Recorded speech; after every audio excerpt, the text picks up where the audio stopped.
One day I'm gonna be everything I wanna be. I don't let it get the most of me.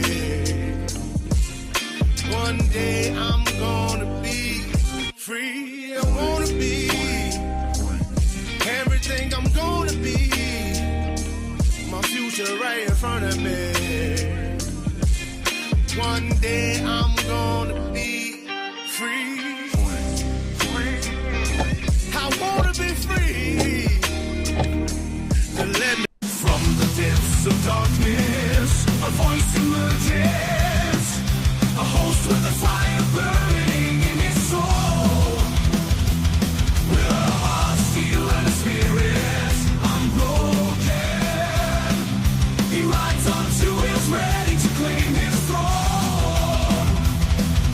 Amidst the chaos and the thunderous roar, insane wheels rise as a force to be reckoned with. Fueled by the power that only metal can bestow, he takes his stand, refusing to submit. Insane wheels hear his battle cry. Metal and mayhem will never die. Rituals report he paves his way. Oh, legend in the making, day by day.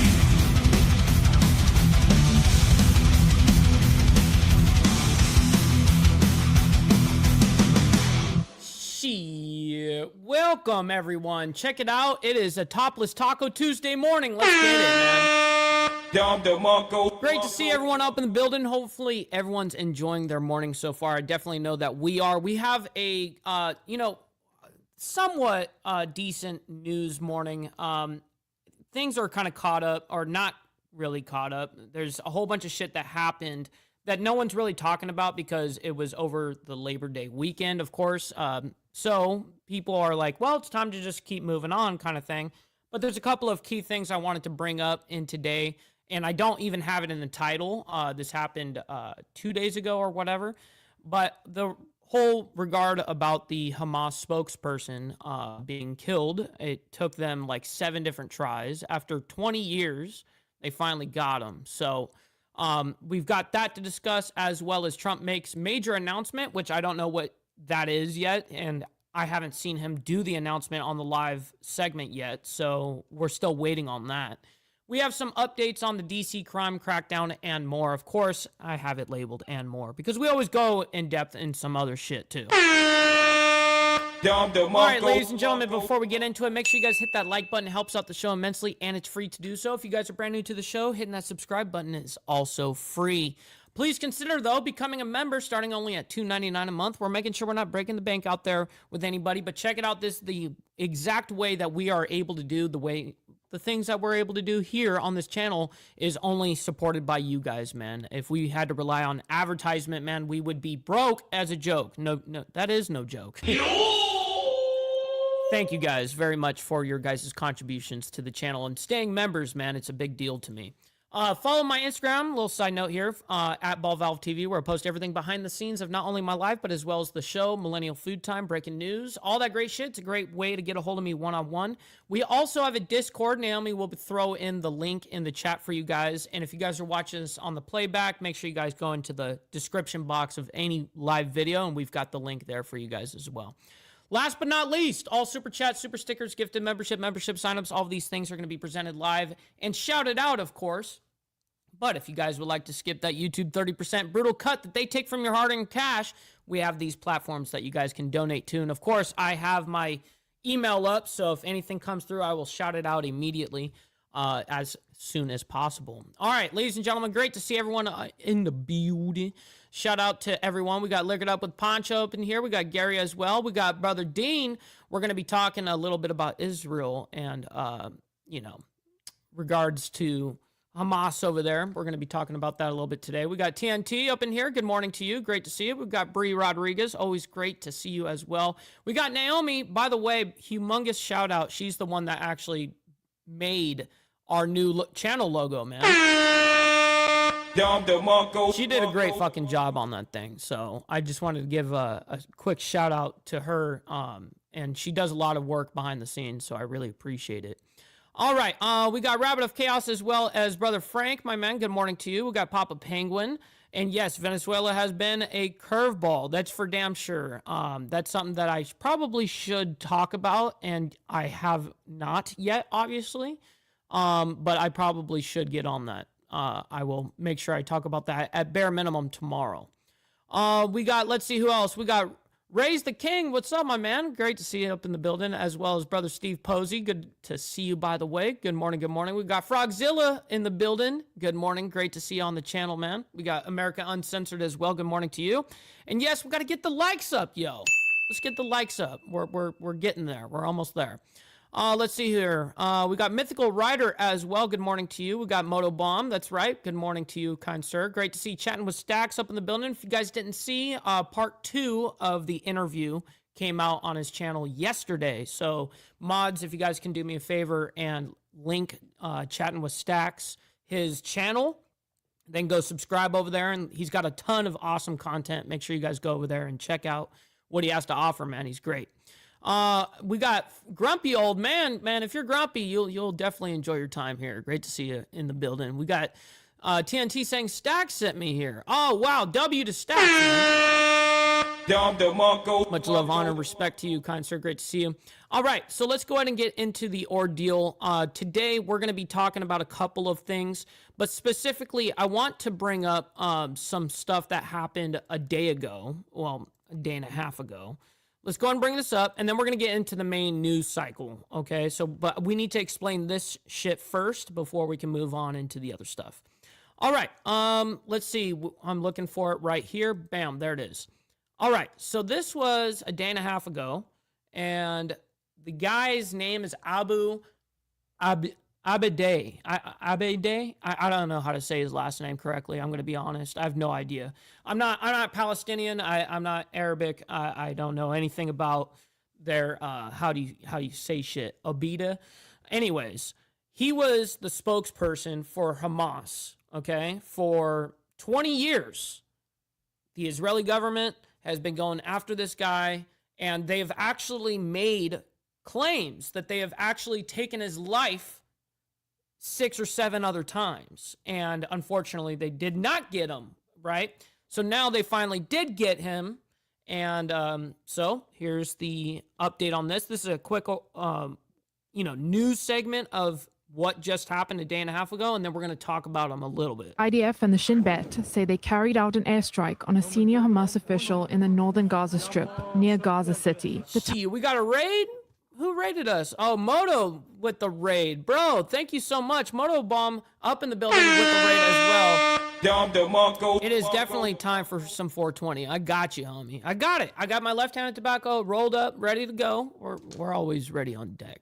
So, hey, Moto Bomb, I very much appreciate the raid as well. Good morning, kind sir, and thank you all for hanging out with us from your guys' side over there from Moto Bomb. Always appreciate you guys. And that's right, sick bastard. Like, sub, share, donate. Yeah. Obey me. Maybe you need to donate some freaking money. Donate.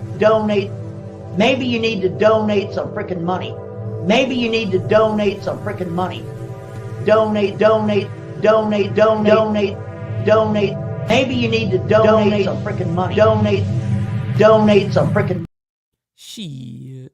We got Liquored Up with Poncho saying, morning, everyone. Morning, kind sir. We got Mount High with the left-handed tobacco as well. Yes, we're about to light this up, but we're going to get into this first. All right. Targeted terrorist was later identified as the long-standing and infamous Hamas spokesperson, well known by his alias Abu Obaida. Abaida. There you go. And I'm not going to remember how to say that, by the way. I never will. Terror spokesman Abu Ubaida was eliminated in Gaza and sent to meet all the thwarted Evil Axis members from Iran, Gaza, Lebanon, and Yemen at the bottom of hell. Congratulations to the IDF and Shin Bet for the perfect execution. I'm waiting to see where he puts up his finger, because he's always the guy, I don't know if you guys know, but when he speaks, you guys always see that guy doing this. You know, he's always got his finger up like that. That's his, like, notorious thing. And, by the way, this is a bigger deal than just for Hamas, okay? This is a huge hit for the Arabic world. Arabs around the world praise this dude. and have a lot of love and appreciation for what he did, right?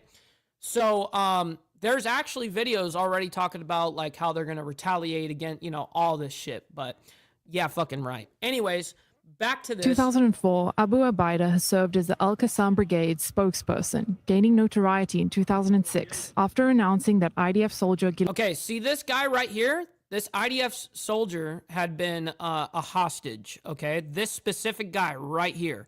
And do you know how the Israeli government got this guy back?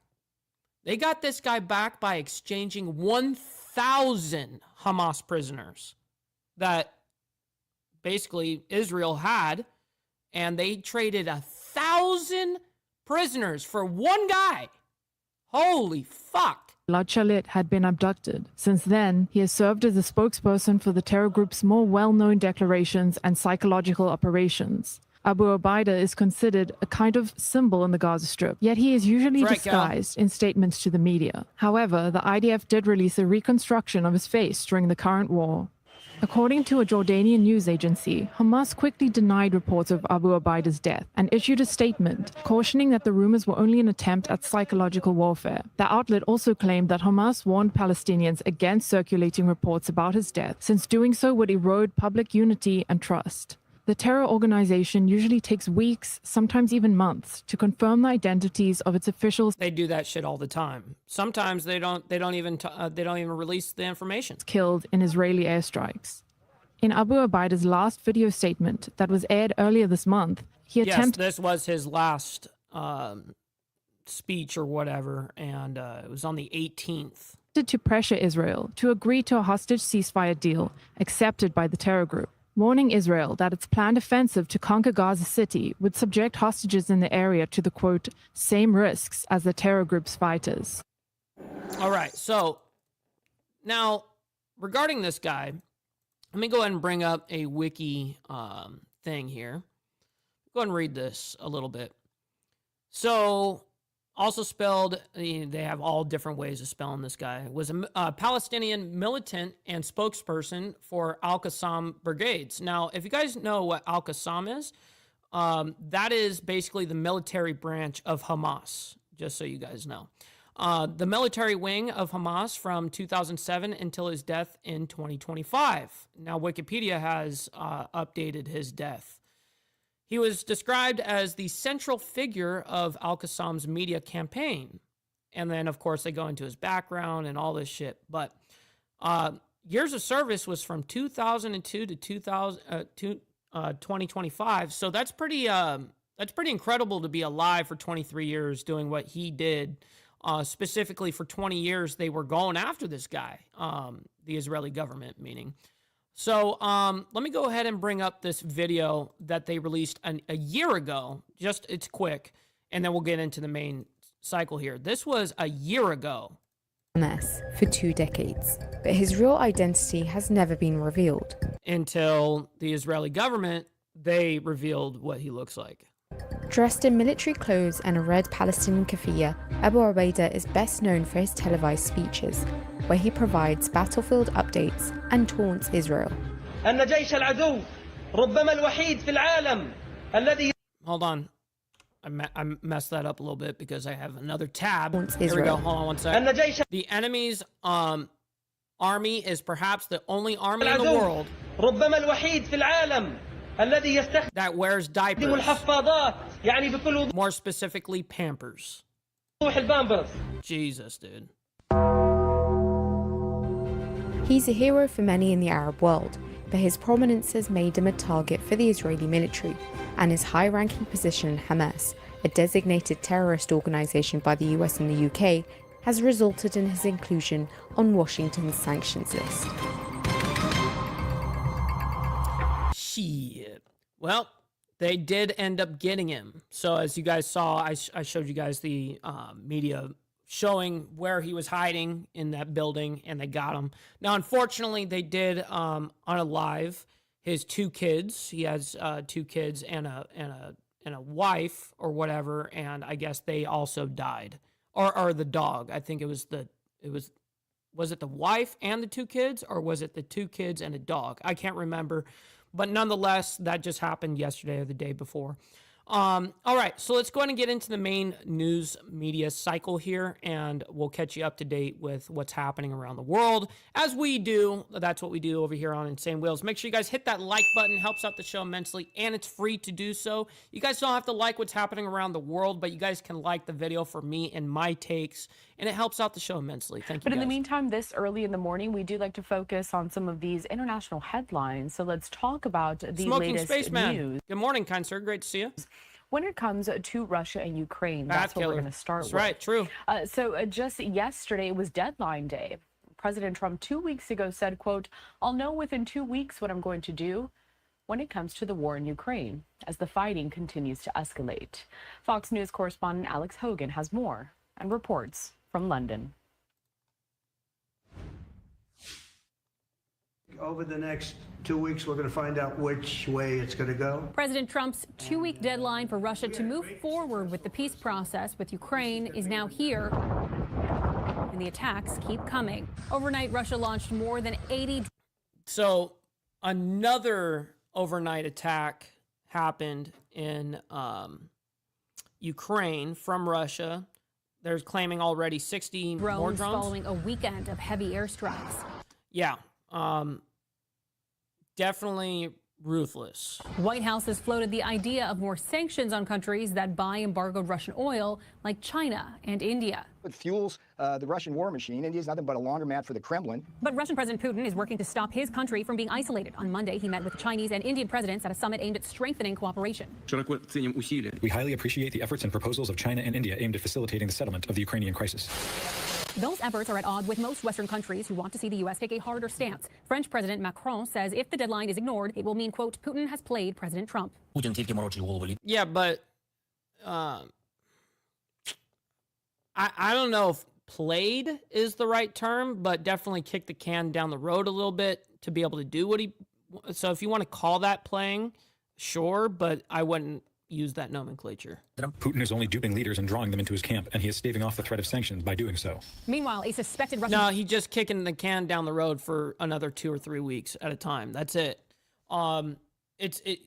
He knows that too. GPS jamming attack hit a plane carrying European Commission President Ursula von der Leyen on Monday. The plane landed safely, but officials say this underscores the growing threat time, from ladies Moscow. and gentlemen. This will only reinforce even further our unshakable commitment to ramp up defense capabilities. The EU says that von der Leyen will continue her 4-day tour of allies near the Russian border. In London, Alex Hogan, Fox News.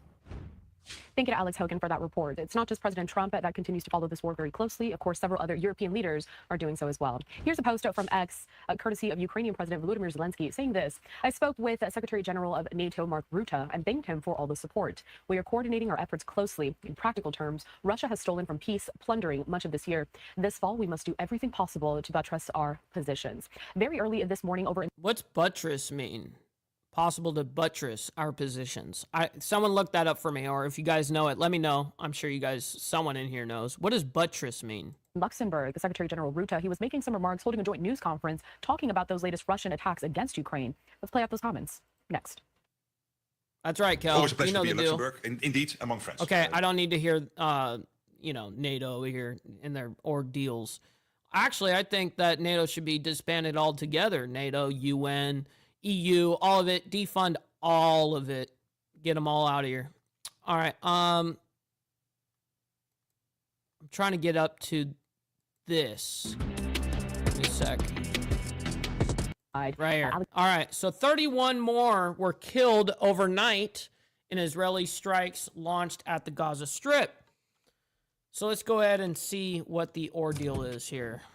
6:24 on the East Coast, 3:24 over on the West Coast. And let's stay with some more of these international headlines and head to the latest happening in the war in Gaza. What's up, Christopher Here to some of the Collins? reporting courtesy of the Associated Press, Morning. as they say that Israel... Real quick, we got Christopher Collins, Roll Tide, baby. Good to see you. We got brother SNS, and hit the like button, fools. That's right. That's right. Very much appreciate that. Buttress equals build up. Interesting. I've never heard that word before. Adriano, good to see you, by the way. Good morning. And yes, SNS, defund all government worldwide. I do agree, man. Buttress, a projecting support of stone or brick built against a wall. I don't think that's what they were referring to, though, Wolves, but appreciate it. Vatos locos forever, homies. That's right. Or forever homes. Yes. Launched strikes across the Gaza Strip on Monday, killing at least 31 people as it Go presses ahead fast. with a Good major morning. offensive in the territory's largest city, according to health officials. That is leading genocide scholars, meanwhile, to accuse Israel of genocide, allegations the government vehemently rejects. Airstrikes. We got Brother Carney dropping like it's hot for a 5 spot saying, always enjoying watching your news reports on my show, Brother Mike. Hey! Making that shit rain, man. I very much appreciate you, kind sir. And thank you for your contribution to the channel, as well as, Carney is also live. Go check him out. He's a fantastic, streamer alongside with us, man. So make sure you guys go support the channel, man. All right, back to this. Artillery shelling have echoed through Gaza City since Israel declared it a combat zone last week on the city's outskirts and the Jabalia refugee camp. Residents have observed explosive-laden robots demolishing buildings. The conversation as to what's going to happen when this war does end, or really the plan going forward, is top of mind for several leaders across the globe, including over in Europe. I want to head to this next conversation that is happening live. Higher the socks, downer the fool. Absolutely facts. This is over in Slovenia. Now, we took a little bit of it yesterday, but this is the Bled Strategic Forum. And today, or at least right now, the topic is really focused on peace. Okay, hold on. Yeah, I'm sure. But now that we're going to go into this conference and they're going to sit here for hours, we're going to skip past that. We're going to definitely go ahead and do that. Today, Congress returns to Capitol Hill after August recess. All right, let's go ahead and bring this back. We definitely, that's interesting to me. At least, Congress is back at quote-unquote work. What a joke. I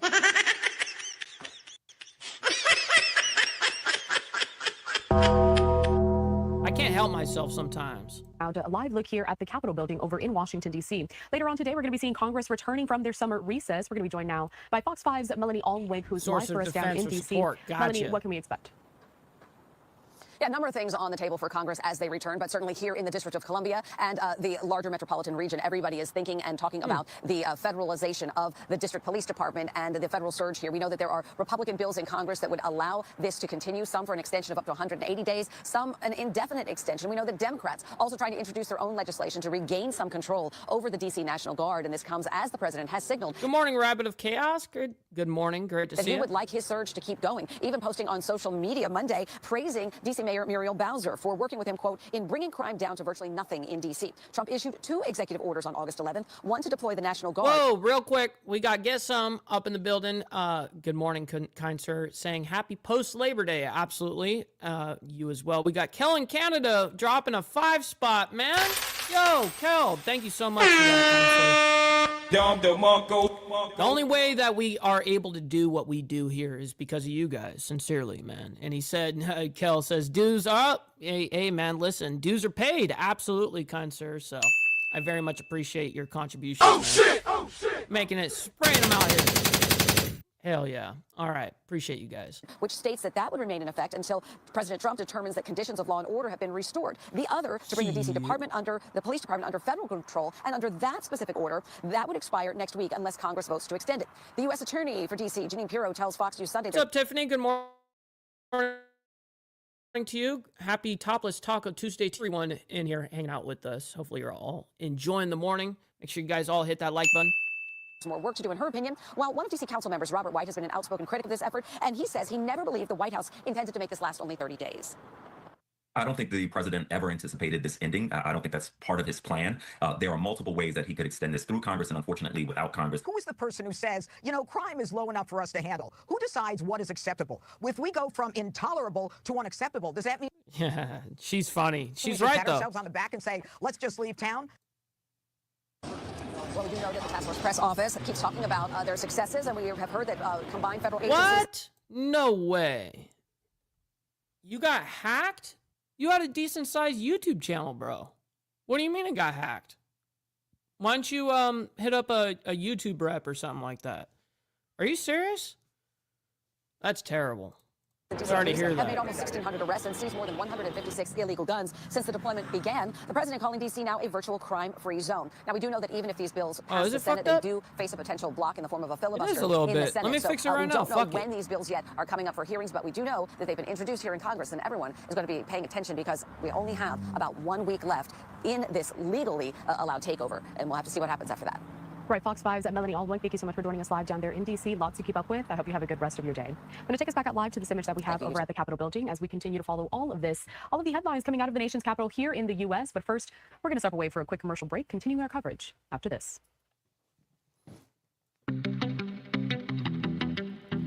All right. Fuck your commercial break, lady. Oh shit! Oh shit! All right, we're going back into this. All right, U.S. Congress. So this coming out of Reuters.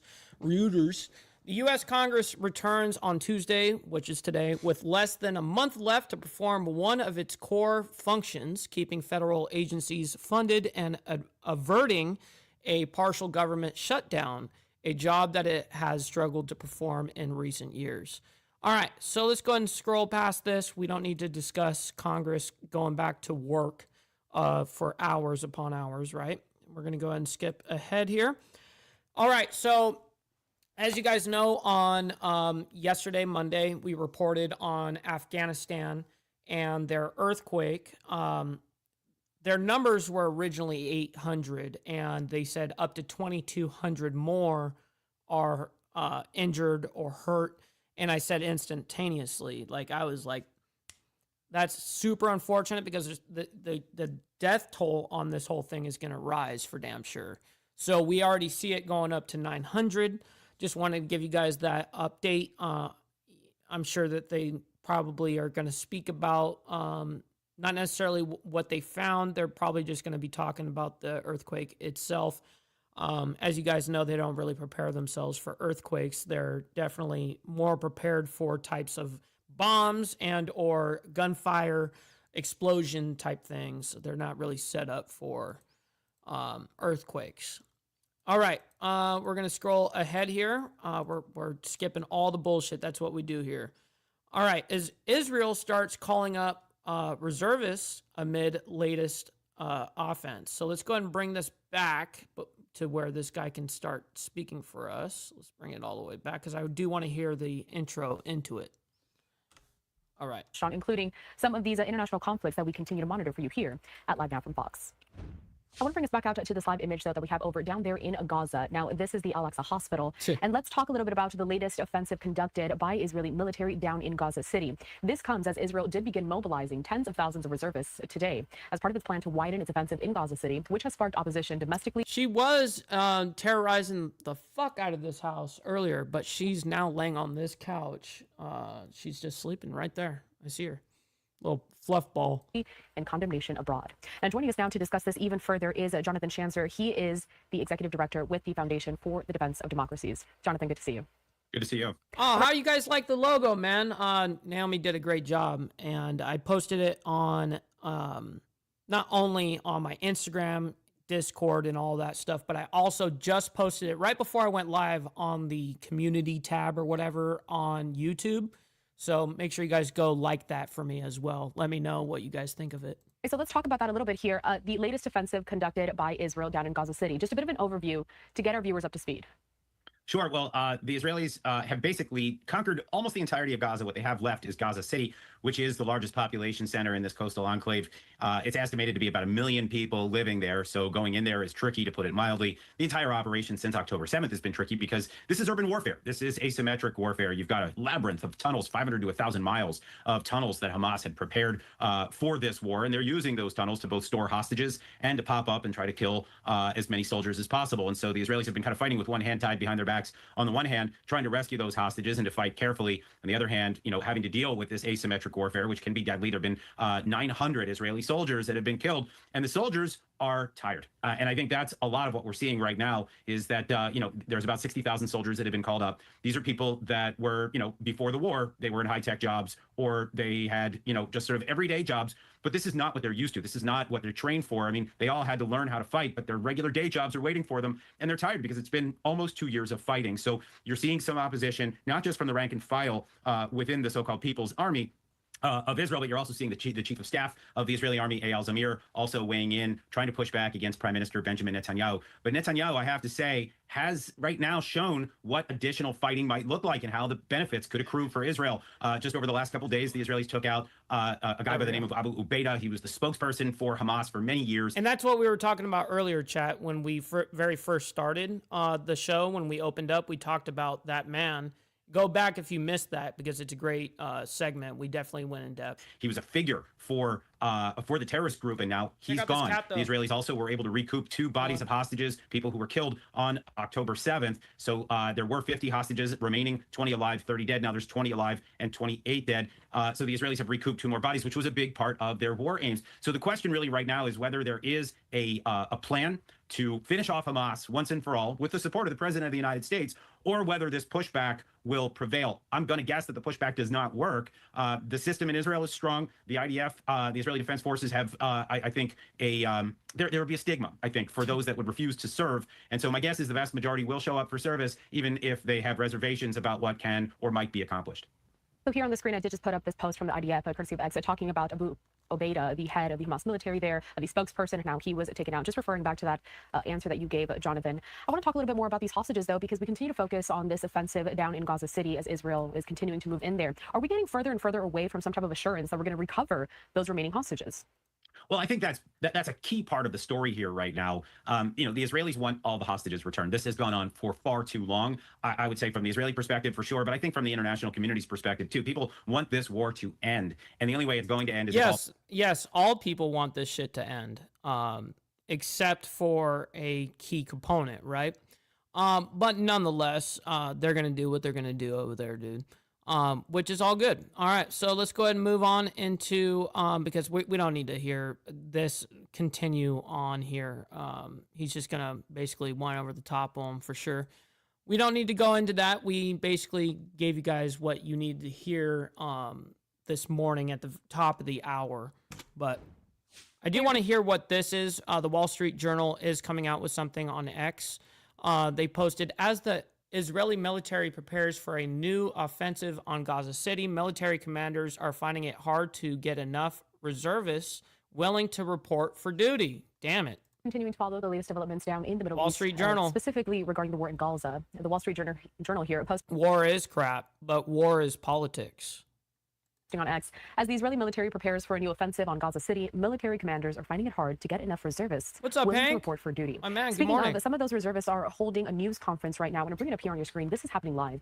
Unfortunately, it is not in English. It is entirely in Hebrew. We'll be continuing to listen in to see if we do. No, we don't need it. If it's only in Hebrew and no one is doing any type of translation here, we're going to skip ahead. So, unfortunately, usually I have all these videos lined up for you guys, but unfortunately, they didn't turn it into videos yet.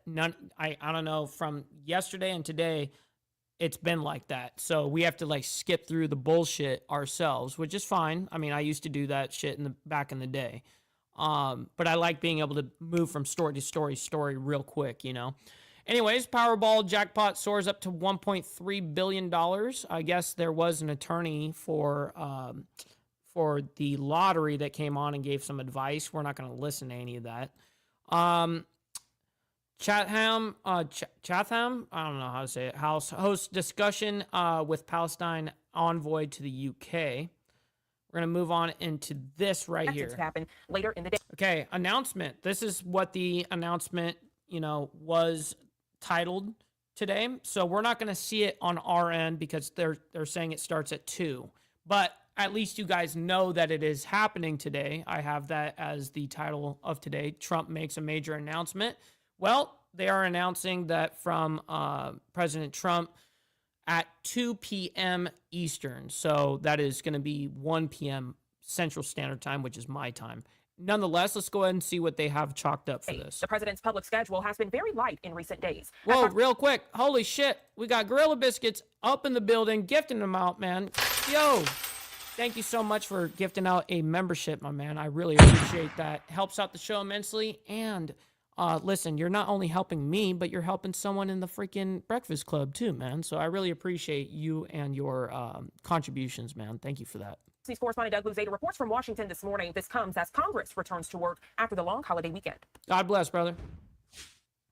The White House won't say much about this presidential announcement today, but there is a busy week and month ahead now with the administration facing a number of legal challenges and a possible government shutdown. There were all manner of Labor Day protests around the country going after the Trump administration on everything from worker rights to immigration enforcement. We did catch just a glimpse of the president after he finished his round at his golf course in Virginia yesterday, but his public appearances have been scant in recent days. Today, though, without providing details... What's up, Brother Slim? Shit, you missed a lot this morning already, for damn sure. But hopefully you're enjoying your morning so far. The White House says he has an announcement to make. Where I think it's really going to help is the bottom 50% of wage earners. We know that Treasury Secretary Scott Bessent spoke at a D.C. restaurant yesterday to talk up the president's push for no tax on tips and to respond to court challenges to the White House tariff strategies, saying U.S. trade deficits are an emergency. So I believe that the Supreme Court is going to allow President Trump to use these emergency authorities. Also brewing, the U.S. response to Russia's refusal to launch peace talks with Ukraine. But there is also a pressing deadline rapidly approaching on Capitol Hill. At the end of the month, there could be a government shutdown unless both parties reach a funding deal, and that is looking less and less likely. Well, it looks like not withholding our votes until we get basic concessions.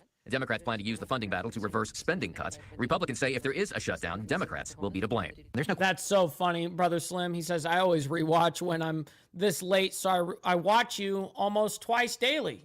That's awesome. I like that. Very much appreciate that, kind sir. Question about that. So let's be very clear about that. Republicans are doing our job. We're making sure that we are going to fund the government. And they're looking for at least a short-term deal to keep the government open beyond the September 30th deadline. In Washington, Doug Luzada, Fox News. Yeah, we'll see about that, though. We'll see. We'll see. As many Minnesota children will return to school this Tuesday. Let's check in now with our content partners over at Fox 9 for their detailed coverage. Okay, sounds good. Thank you, Keith. It is a big day. This is over. Wait, hold on. I thought they were going into Minnesota. Oh no, they're just talking about back to school. Okay, it is in Minneapolis that they are saying this from. All right, let me see. Because that's what it really is about, right? Students should be excited to see their classmates again and to talk with their teachers and to go play at recess. But of course, we know it has been a legislature won't pass this ban. Okay, so here we go. I wanted to bring it to this because I did see this when I was skimming through. I didn't watch any of it, but I skimmed through to see where the headlines were before the show.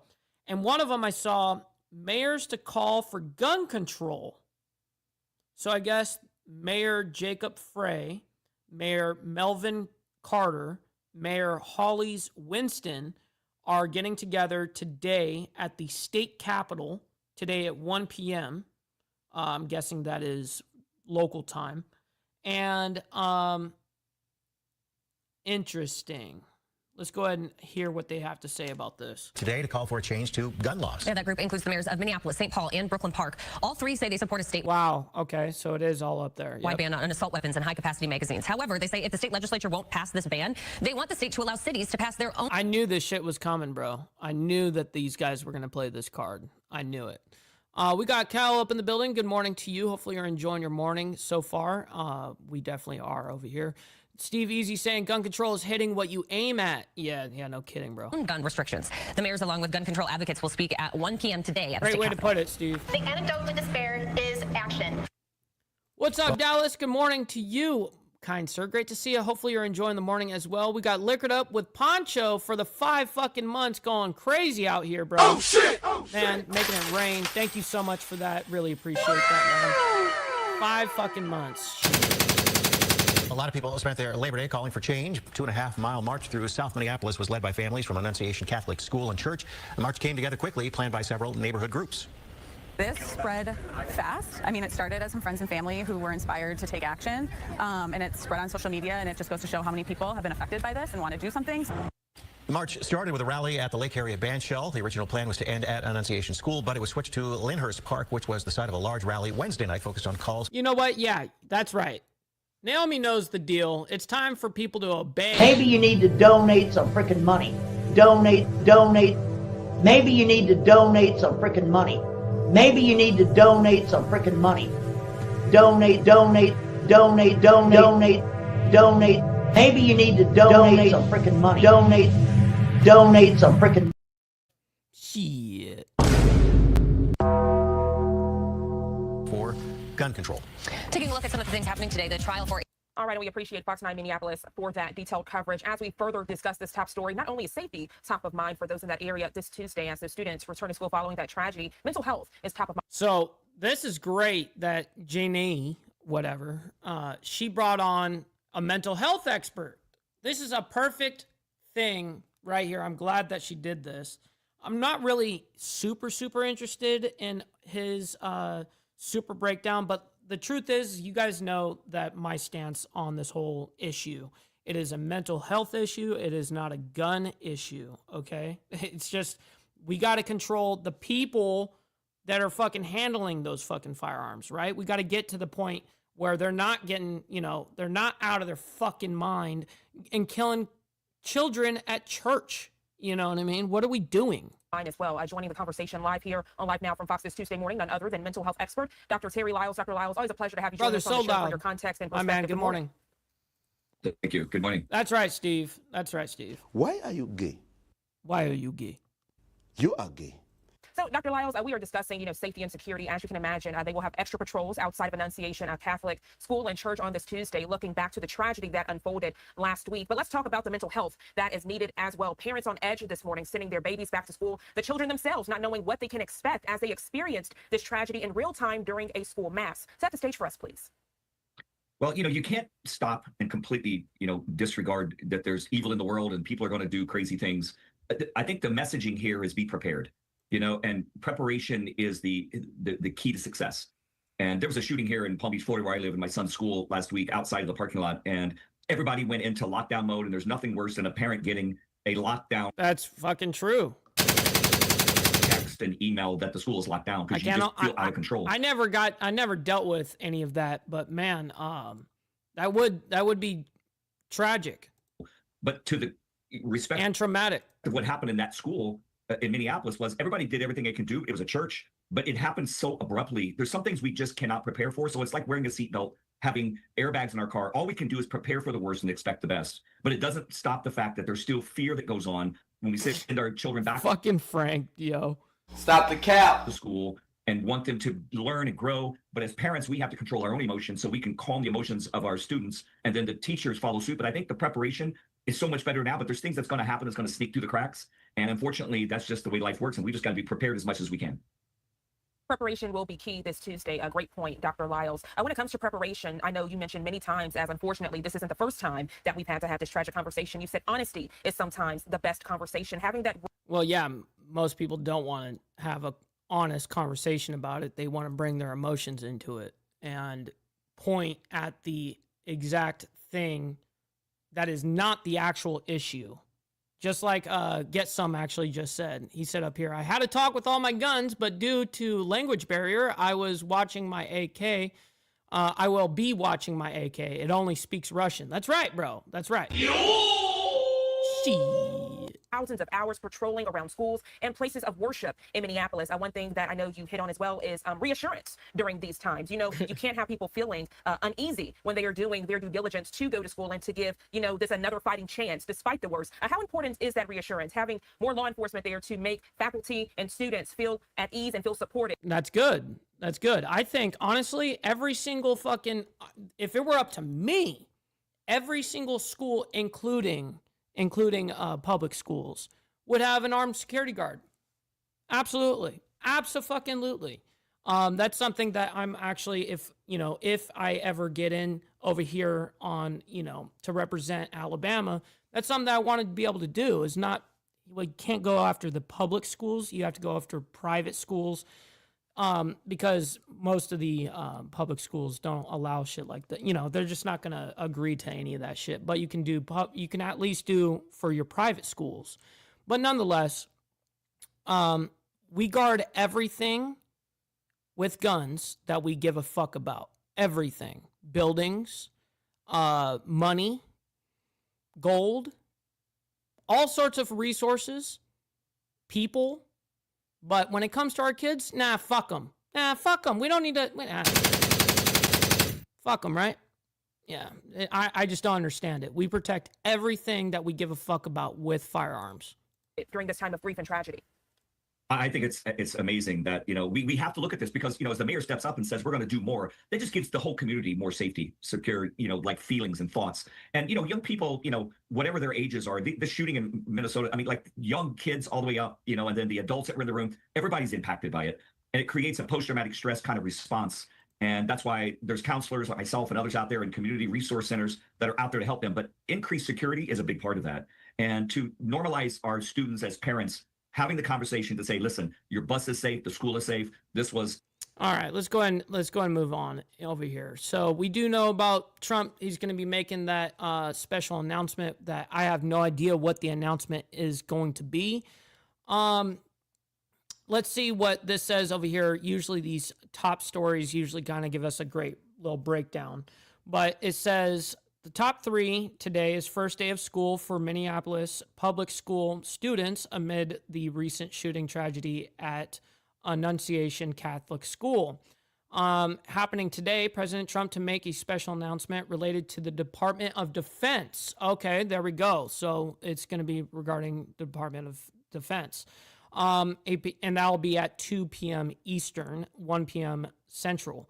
A potential government shutdown looms as Congress returns from its August recess. And yes, that's supposed to be the end of September or something like that. Anyways, nonetheless, let's go ahead and scroll ahead here and catch up. Let's get out of this. POTUS on Chicago crime. I will take care of the problem. Welcome back to Live Now from Fox. As we continue on your top stories and headlines, take a look at your screen. A massive protest in downtown Chicago this Labor Day as Mayor Brandon Johnson tells President Donald Trump no troops in Chicago. This follows the Trump administration's plans to surge officers to the Windy City for an immigration crackdown in its latest move to expand the federal law enforcement presence in major Democratic-run cities. A lot to break down, so we want to check in now with Fox 32 Chicago's Joni Lum for the latest on this developing story. Joni, always a pleasure. Good morning to you. Good morning. Well, maybe you heard about the weekend in Chicago, gun violence, the numbers really disturbing, and public safety definitely a priority in Chicago. But thousands of Chicagoans have made it clear they are against having the National Guard on patrol here. Demonstrators marched at the Haymarket Memorial. That's the. Who gives a shit if they're there? Honestly, who gives a shit? What's it to you to just walk by and not give a fuck about what the National Guard are doing? They can't arrest you. So what do you even give a fuck about? They're guarding their fucking federal buildings, which they are allowed to do. The birthplace of the labor movement here in Chicago. They were protesting President Trump's threats to send the National Guard to Chicago to curb crime. The Labor Day weekend was marked with gun violence. 8 people killed, more than 50 shot in Chicago. That includes 2 mass shootings. That's when there are 4 or more victims. In response, President Trump posted a message on his Truth Social. These guys are acting like as if the National Guard is marching up and down the streets of D.C. They're not doing that. You know what I mean? Like as if. I just don't understand why it's got to be so radical. Account. It was, quote, he better straighten it out fast or we're coming. That's referring to Illinois Governor J.B. Pritzker. There's been no official alert that the military is being deployed here, but the governor and Chicago Mayor Brandon Johnson are resisting. What's up, brother GEG over there on the West Coast? Great to see you, my man. And the federal government is actually serious about driving violence down in the city of Chicago. Why would he withhold over $800 million for violence prevention? Oh, my goodness. Bruh. And we've also heard from a local alderman, Raymond Lopez. He says that the Guard could be useful here. He believes that the National Guard could keep an eye on some of the tourist destinations, the shopping district, while the police who are already there would be able to focus on the neighborhoods. We are downtown near the federal buildings because this morning there's a group of military veterans and also attorneys who say that deploying the National Guard here would be illegal. This group includes some... It's not illegal, by the way. I don't know why these fucking stupid these stupid liberals over here going... He's not allowed to do it. It's unconstitutional. It's illegal. No, the fuck it's not. Show me how it's illegal. Show me. He can put the National Guard anywhere in the United States and protect those federal buildings. He can do that. I'm waiting. I don't understand why that's always the defense on the liberal side, saying it's illegal, it's unconstitutional. How? Fucking retards. National Guard veterans who say this is not the appropriate use of the National Guard. So another demonstration in downtown Chicago over this issue. Reporting live, that sucks, Steve. Now back to you. All right, a lot going on in the Windy City, and it's only Tuesday. Joni, thank you so much for the detailed breakdown. You and your team have a great rest of your day. Thanks for having us. Thank you. And as we further discuss this top story, again, giving you a live look there in downtown Chicago, as we're keeping a close eye on President Donald Trump and his administration as it relates to crime in Chicago. And then President Donald Trump saying, quote, I will take care of the problem. We're going to step away for another 2-minute break, but when we come back, the latest from... No, we're not going to be going for a break. All right, so Trump posts on his Truth Social, it looks like, at least 54 people were shot in Chicago over the weekend. 8 people were killed. The last 2 weekends were similar. Chicago is the worst and the most dangerous city in the world by far. Pritzker needs help badly. He just doesn't know it yet. I will solve the crime problem fast, just like I did in D.C. Chicago will be safe again, and ...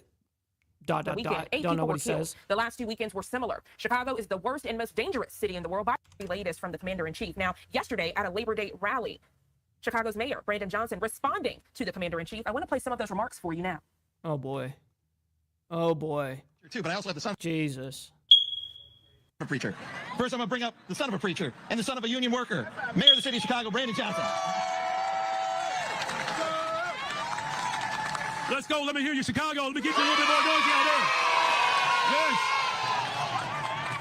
No federal troops in the city of Chicago. No militarized force in the city of Chicago.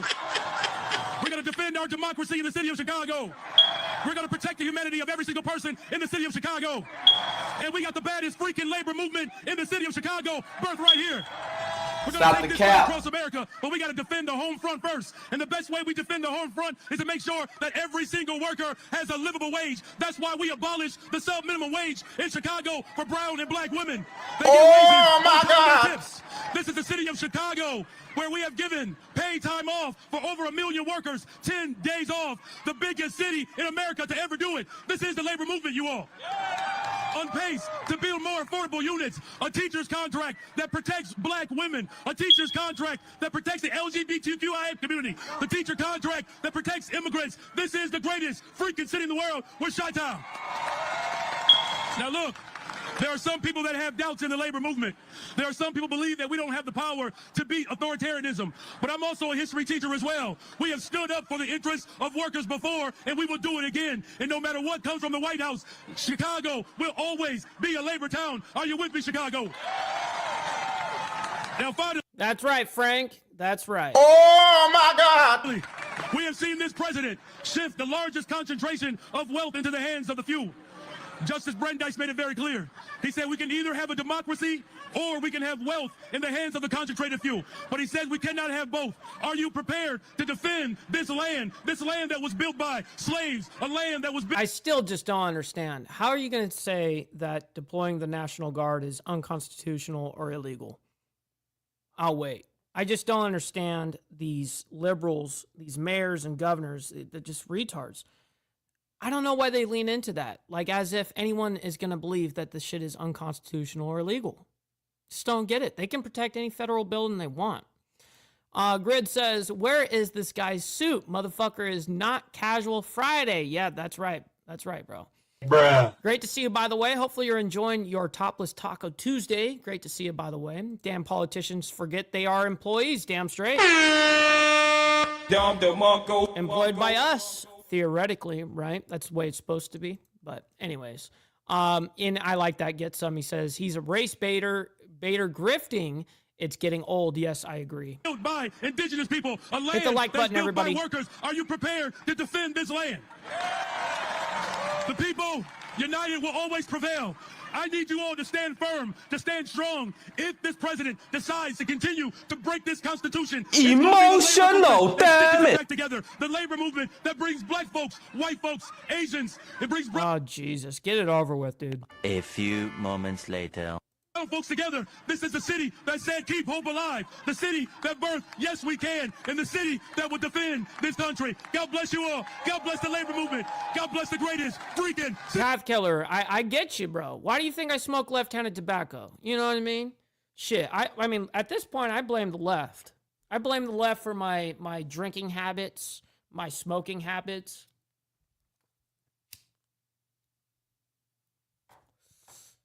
Cheers. City in the world, Chi-Town. Chi-Town. No troops in Chicago. No troops in Chicago. You're an idiot, bro. You're an idiot. Emotional, damn it. No troops in Chicago. Invest in Chicago. Invest in Chicago. No troops in Chicago. Invest in Chicago.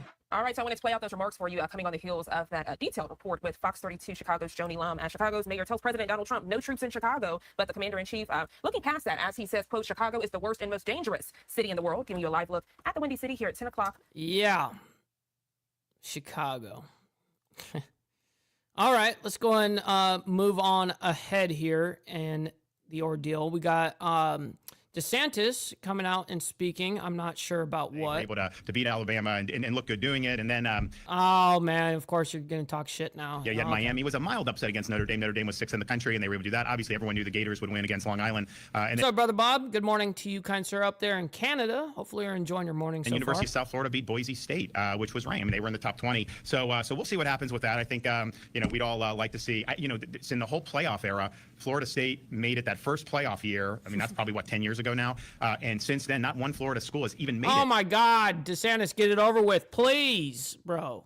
A few moments later. Relatively quiet. I think there have been some storms, fish storms. There is something that's being monitored. It's way too soon to know whether it's going to have any impact on Florida. A lot of the models have it being a fish storm, but it's too early for the models to be accurate. So we'll see. I will just say that September, as you get into September, this is kind of the height, certainly mid to late September, beginning of October, historically, about when you get storms. So just as a reminder, we've made permanent sales tax elimination on the disaster preparedness items. So if you haven't prepared, that's good. And you have a chance to prepare. You don't necessarily want to wait till it's 100 miles offshore bearing towards Florida to go out and prepare. Yeah, that's pretty dope. So, and I guess prepared items that you would need in an emergency are, I guess, now sales tax free, which is badass. I gotta admit, that's a great little incentive there. Because then other people are doing that too, and you end up with lines and shortages and all this other stuff. So we're monitoring all this stuff. Obviously, we would like to have a season where we don't have any significant impacts. I think it'd be good for everybody, given that we've had 6 major hurricanes in 7 years. I'd like to get back on that stretch we had the previous 10 years where we had no hurricanes, and these things do come in bunches. That may be what happens, but we got to prepare. So I would just let people know, just understand the season and keep the information coming, and do whatever you need to do to be able to prepare should we end up having to mobilize accordingly. Well, okay, so I guess is that his big update is regarding no sales tax in this community obviously have been affected by this. You have like some college student and they're like, have exams or something, and then so someone's like, hey, take this pill, and they think it's something, and it ends up having fentanyl in it, and that can kill them just by taking one pill. This stuff gets laced in all kinds of things. Yeah, that shit is, I mean, dude, fentanyl is scary as fuck, bro. I'm not gonna lie, that shit is fucked. And the amount of fentanyl that we've seen, I'll talk about in a minute through our program. It's not like it would kill like a dozen people. I mean, you're talking about enough fentanyl to kill tens of millions of people, and it doesn't even need to be that much of an amount to be able to do it. So this is something that is really significant. I don't think there's anybody in Florida that has not been impacted in one way or another. Maybe not you, maybe not your immediate family, but a coworker who's lost a family member, or a neighbor, or somebody. Okay, so what are you going to do about it? Maybe over 100,000 drug overdose deaths across the United States of America, and fentanyl is the main reason why it reached the level. Tell me what you're going to do about it. On working with kids, and the First Lady has done a lot on letting kids know in school. She has a program called Your Facts, the Future, about the facts, your future, about how damaging this stuff can be. And this is not like so just information.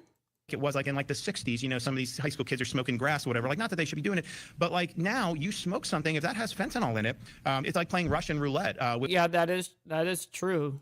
With your life. So the stakes are so much higher. And I know a lot of parents. That's why if you're going to smoke tree, you know what I mean? Make sure that you know where exactly it comes from and who's handling it. That's it. You know what I mean? Then you're good. Get very, very concerned about this. And so educating about the risks so people know that this stuff is out there is really, really important. And you obviously want to be able to have an education on it. Okay. Well, that is good. All right, let's go ahead and scroll ahead here. Congress returns from recess for a busy September. Yes, we already know about that.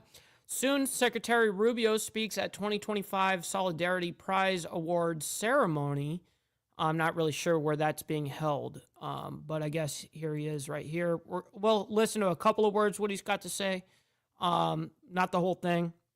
And then we're going to be rating our buddy Carney's ride, so make sure you guys stick around for the raid as well and show some love over to his channel, man. He shows a lot of love over here to our channel, so and he's a great brother, man. Story in front of these cameras, in front of this audience, and in a way hopefully be noticed by more, is an incredible sign to so many that of what she's done and how special it truly is.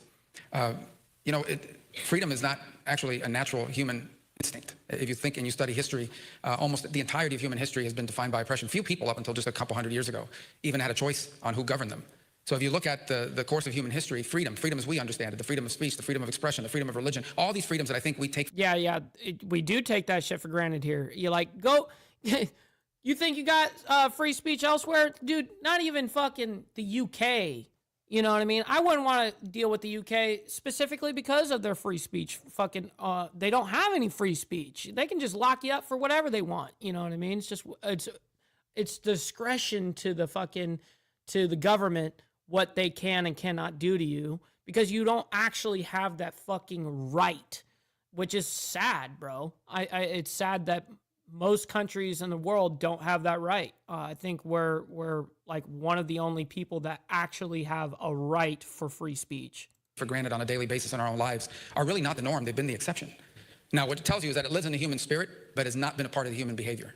And it's only in the last 200 to 300 years, this very sort of new notion of rights that come from... Thank you, Brother Steve. We'll see you on the flip side, the Creator, my man. from God. Rights that governments that actually work for the people, not the people that work for the government. The right to actually be able to have a voice and choose who governs over you. All these are incredibly new concepts. And what is true about human nature is that they are constantly being challenged. Over and over again, all over the world, time and again, we see that even when you make progress in democracy and in freedom, they have to be sustained and they have to endure. Where we draw our inspiration to do that. Yeah, see, what the sad thing is a lot of these countries, such as the UK and even Canada, I mean, all these different, they make the illusion that there is free speech. They make the illusion, they make you feel like that. But you don't really have free speech, you know what I mean? The government can just come in and be like, nope, we're taking that from you at any time. It's not going to happen here in the United States. It's been tested in time and time and time and time again.